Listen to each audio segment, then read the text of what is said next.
Welcome to the Israel Bible Podcast with me, your host, Cindy Parker. I am an author, speaker, and professor of Holy Land Studies at the Israel Bible Center. I am passionate about reading the Bible in the physical, historical, and cultural context of its day, and I love having geeky conversations with people about new things. In this podcast, I'd like to invite you to join me as I sit down each week with other faculty members of IBC to discover new aspects of the Bible. These are some of my favorite dialogues because as a modern audience reading an ancient text, we know that the Bible does not need to be rewritten, but it needs to be reread. You may remember from last week how Pinchas told us about the intertestamental period, sometimes falsely called the 400 years of silence. And we talked about this group of pious Jews who were a subgroup of people who were very concerned with piety and being responsible for following God's commands. They were called the Hasidim and should not be confused with the modern Hasidic Jews, even though their names sound really familiar. I asked Pinchas to start with the Hasidim and to tell us how we end up with the Pharisees. What kind of context would we be in during the Second Temple period to meet a Pharisee? So the Hasidim, they're not really described greatly because we don't really have a lot of documents to go by. But from what we can gather is the fact that they were really pious. They were, in a sense, very focused on being faithful to God. Mm-hmm. That was the most important thing to them. However they defined that, they were really striving to do the best that they can. And so then it's possible that movement simply came to be a bit more cohesive movement just for the sake of the resistance, just to fight the Hellenism, just to push people back. And once the danger is gone, the tendency is not to unify anymore. It's just like any crisis. Crisis brings on unity. Mm-hmm. We form cohesive groups. We start organizing things when we're in crisis. Once the crisis is gone and the dangers have passed, we go our own separate ways. Because guess what? Those Hasidim, it's not like they're a religious class of people who sit around on a bench and all they do is pray and study. I mean, again, we're thinking about Hasidic Jews. That is not their lifestyle. These people have jobs, they have farms, they have businesses, they're artisans. Some of them may be priests, some of them may not be priests, some of them may be scribes, we don't know. They have other occupations. It's not like that they don't have things to do. So the danger passes, and guess what? They put down their swords and they go back to doing what they were doing. So that's why it's possible to say that movement may have just risen up for a period of time and then it's gone away. And if you think about Pharisees is a movement. It's an ideological movement, okay, that again rose up. It rose up as a reaction in concern in Judaism for purity, okay? Purushim, that's what it really means. It means separate ones, the ones who separate themselves. And what do they separate themselves in regards to? Well, they separate themselves in regards to purity. One of the core ideas of the Pharisaic movement was the fact that God has called us to a certain purity of life. And that means ritual purity.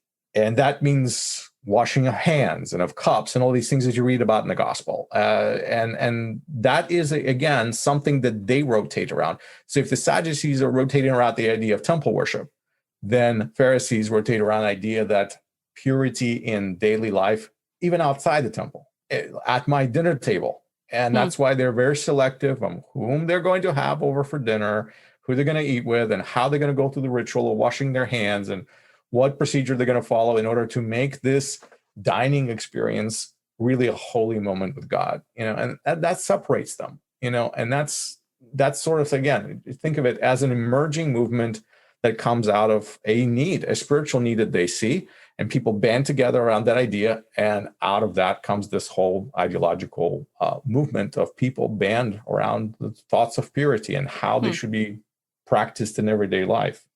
Do you think that because, if the Sadducees are focused around the temple and therefore it's quite natural to find them in Jerusalem and Judea, for Pharisees, could we expect to find them throughout the diaspora? Do we even know? I mean, we have them mentioned all the time in the Gospels, which is a very land-oriented text and a very small portion of land. But if they're concerned for daily purity and a life of purity and separation, then could we find them all over the place? Yeah, you can absolutely, because they're not tied to a geographical location. They're not tied to a particular place where their spirituality is anchored in. Their spirituality is much more global. Every room, every dining room, every living space can be made holy essentially through these practices of purity that they have Yeah. developed essentially. And so, yeah, you'll find them in Israel and you find them outside of Israel. So, I mean, everybody knows Saul of Tarsus, right? Right. Who said of himself, I am a Pharisee, son of Pharisees. Guess what? He's not Saul of Jerusalem. He's Saul Right. of Tarsus, diaspora Jew, who obviously spent a lot of his time in Israel and living in Jerusalem and studying at the feet of Gamaliel and things like that. Yet he is a quintessential diaspora Jew, yet a Pharisee, son of the Pharisees. Right. So why is it that we find the Pharisees in debate with Jesus all the time? I mean, it just seems a cursory reading. You would almost think that they're just contrarian people, which I don't think is necessarily true. But why is it that we have all these records of them constantly debating and pushing back against what Jesus is doing and what Jesus is saying? There's probably several reasons why. Maybe it's such an easy answer, but let's just consider several possibilities. One of them, of course, is this is a most numeric movement. Numerically speaking, they're the most numerous. While there's just a handful of Sadducees there, they're a small group, just elites, okay? Right. It would be less interaction, obviously. And other types of Jews that are out there, they're maybe not as numerous, or maybe they're more secluded, or maybe they're more focused on particular geographical areas, while the Pharisees are everywhere, and certainly in Galilee. And Yeshua spends a lot of his time in Galilee. So, makes sense that he would come in contact with them. He comes to Jerusalem, guess what? They're still there. Right. So there's a lot more contact. That would be one thing. Another reason why they argue, and by the way, these are not arguments, these are discussions. If you notice that they're actually discussing theology and practice a lot of times. Most of the time they discuss practice. And what they argue about is the nitty-gritty stuff. They all believe the same ideas. It's just the application of those ideas, they differ. And that's what they duke out most of the time. How? How do we live out this commandment? We all know that we should follow this commandment, but how?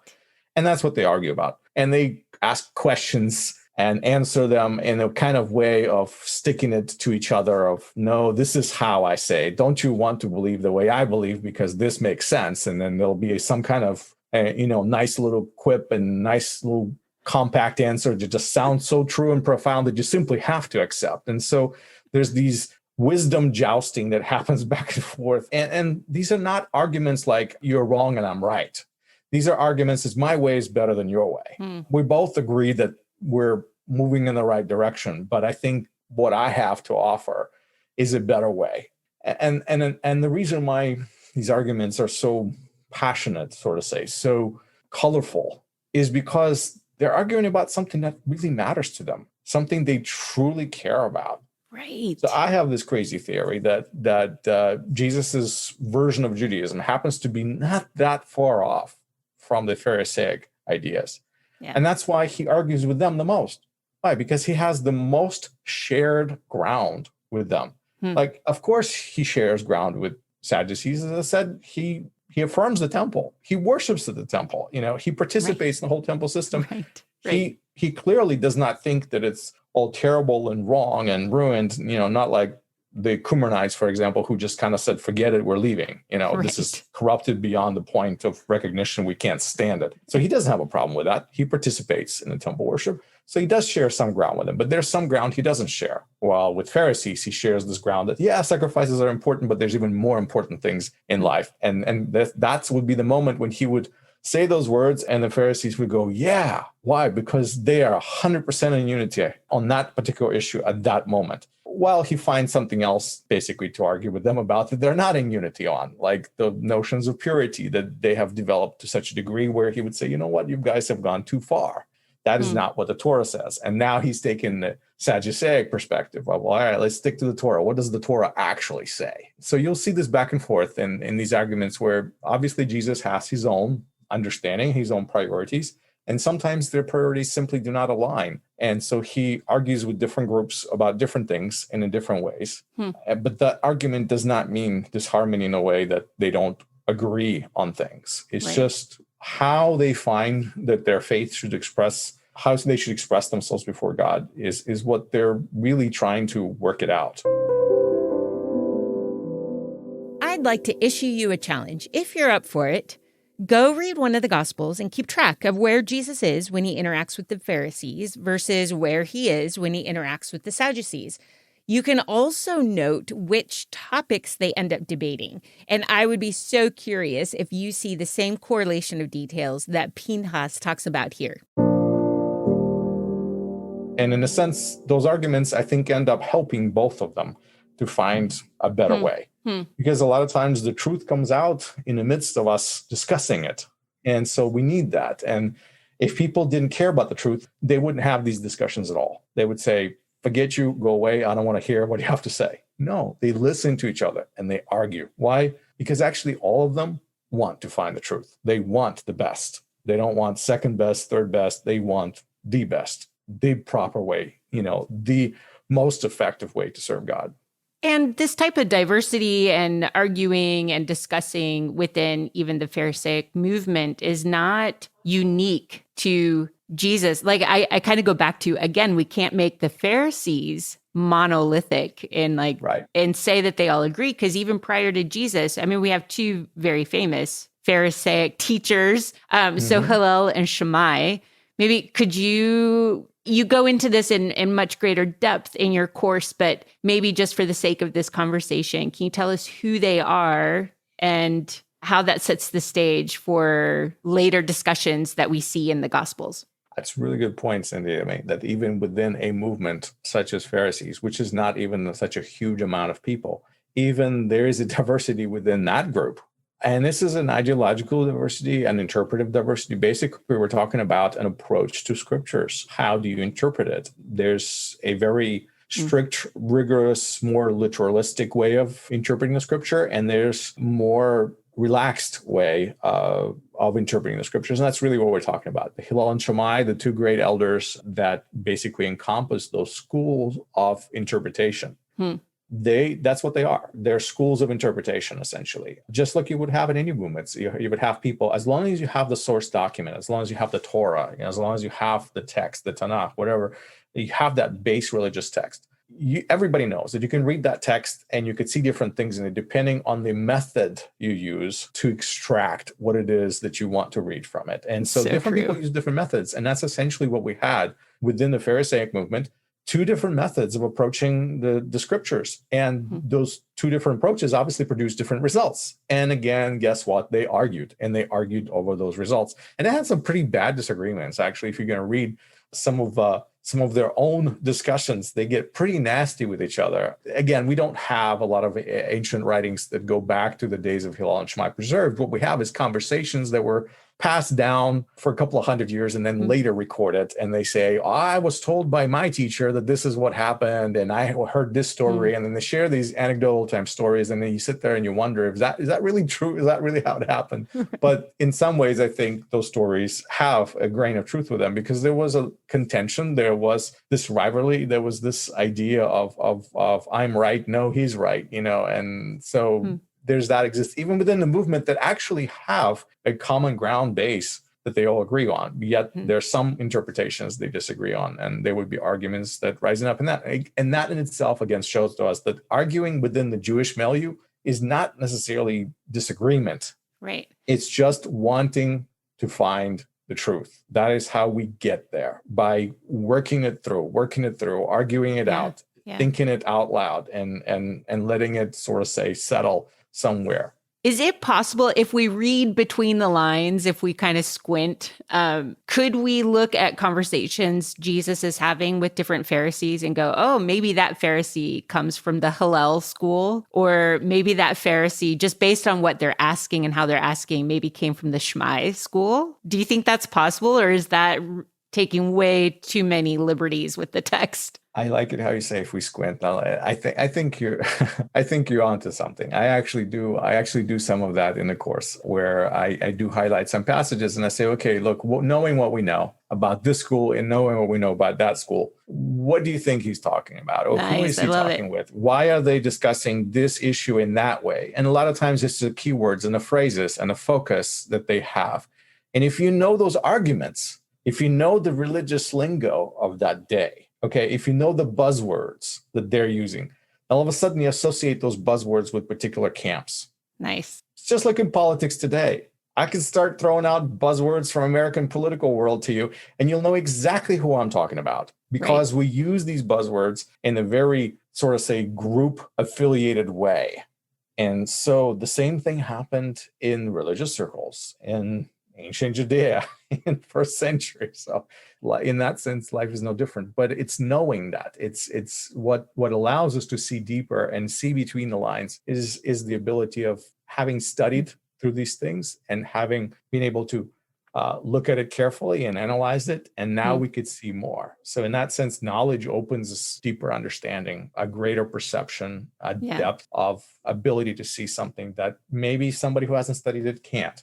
And that is something that's really exciting about your course, I think, is because you introduce people to certain ideas, but then you go through and you're like, now that you know, you can actually see glimmers of it. And it's so much fun to go through that process of discovery with you. It's always exciting to see something new in a text that you thought you got figured out. And all of a sudden, I offer you something else. And all of a sudden you say, wait, there's way more to this that I knew. And that's exciting. I mean, I don't care who you are. It's exciting to me when somebody shows me something like that. I get excited, and I want to study and learn more and get deeper and say, wait a minute, I'm missing something here. What treasures could be buried under there if I only understood this? Yeah, I think that's exciting. So we were talking like in contrast to the Sadducees who are focusing on the books of Moses. And we said that we don't really have writings from the Sadducees themselves describing themselves. What about the Pharisees? What writings belong to them? And are we seeing them describe themselves, or are we looking again from the outside? We are looking on the outside always, because it's not like we have, again, a very cohesive body of literature out there. What we have is later writings, rabbinic writings, which remember many of the rabbis of the later centuries. They come from the schools of different Pharisaic schools. Okay, they come from the Hillel, they come from the Shammai, but then some of them also come from the Sadducees as well. Most people don't realize that rabbinic Judaism that emerges later on is really an amalgamation of all religious movements within Judaism mixed together and finding some sort of cohesive unity, again, for the sake of survival. We band together when we are being threatened. And so, so we have a lot of this secondary material that comes out in forms of stories and legends and reports and, teachings that are being passed down. And so a lot of that is where we get this information. So it's not like Pharisees left their own writings to us per se. So we are really talking about their descendants passing on the lore of this particular group. And again, we just don't have a lot of descendants of the Sadducees because they are a small group to begin with. Whatever the influence is all about the temple. When the temple is not there, their power base is gone all of a sudden. And then, of course, they're not able to continue as a meaningful and a powerful movement in that sense. So we have bits and pieces. All of this we collect through various sources of literature and try to analyze, read it side by side, compare, contrast, understand, clean up, sort of say, look at some of the presuppositions, look at some of the caricature ideas and say, well, probably wasn't like that. This is probably an exaggeration. That is probably an exaggeration. And then realize that the person who's speaking obviously has their own perspective. Right. And through a multiplicity of perspectives, something more cohesive comes out. Yeah. We were just talking earlier about how the Sadducees would not have cared so much for the prophets because the prophets are simply just quoting the Torah anyway. What about the Pharisees? What would they do with the prophetic writings or the Ketuvim, the other writings, the Psalms and wisdom literature? The spirituality of Pharisees is much, sort of say, greater in that sense because they rely on a much greater material. And that is actually why they're different ideologically from Sadducees, because they draw on a whole additional body of literature that essentially provides them the foundations for their beliefs. Okay. Let's take belief in resurrection. Everybody knows what the biggest difference between Pharisees and Sadducees is the belief in resurrection. Yeah. So why don't Sadducees believe in resurrection? The answer is very simple. It's not in the 5 books of Moses. That's right. It just isn't. Read it, reread it, back and forth, up and down, left to right, whichever way you want to read it. It's not really there. Yeah. Not explicitly, not stated. It's not there. Where do you find references about resurrection? You're going to find, if anything, you're going to find them in the Ketuvim. Okay, you're going to find them in the words of the prophets, certainly. And you certainly will find them in Psalms and things like that. And so that is where this belief rises from. And they see those scriptures being just as inspired, just as much words of God as the Torah, even though they don't come from Moses. These are still the servants of God. And they say, wait a minute, there's more here. And so because their attitude is different towards these other writings, their ideology takes on a new shape, a new form. They start believing things that the Sadducees would not necessarily believe. So, and therefore now their arguments are different. So this is like, sometimes, this is a crude example, but it's like Jews and Christians arguing together, where Jews only have the Tanakh, only the Hebrew Bible, right? And then, of course, all the commentaries that are out there, right? So you see, they have a whole another body of literature that they draw on to shape their spirituality, where traditional Judaism doesn't have that. They don't share that. And of course, they're going to have a different perspective on a number of spiritual topics because they don't share that little piece right there that is quite significant, of course, to Christians and really unknown to most traditional Jews. So that's... So you see, it may be a crude example, right? But you get the idea. So imagine the conversation between Sadducees and Pharisees being kind of like that. There's a whole new body of literature that Pharisees rely on. Very much fond of it. And really beyond that, they have their commentaries on that. And that takes it even to the next level. Next week, we conclude our little mini-series on the diversity of first century by addressing who the Qumran sect is and how or if they are the same as the Essenes. And then we talk about the Zealots, that group that Josephus didn't like very much. And why is it he didn't like them? What are Zealots driven by? They're nationalists. They want Israel to be Israel. They don't want foreign involvement. They don't want pagans coming in and messing things up. They don't want foreign powers running Israel, essentially. So they're nationalists, and they're willing to fight for it. And they're willing to go at great lengths, basically, to get what they want. Violence, yes. Gruesome, awful, terrible violence, absolutely. If that gets them to be where they want to be, then that's good enough. If you like what you hear on this podcast, you can enroll in the course using the link in the show notes, or just go explore all the other courses at IBC that are available to you with one small monthly subscription. Don't forget to take advantage of the free material you receive by using the coupon code Israel when you register. It's really just a special thank you from me for listening, subscribing, and telling others about this podcast. Thank you to Jeremy McDonald with Mason Jar Music for mixing, editing, and crafting all of the good sounds you hear. Thank you for being curious about the world of the Bible. I look forward to next week.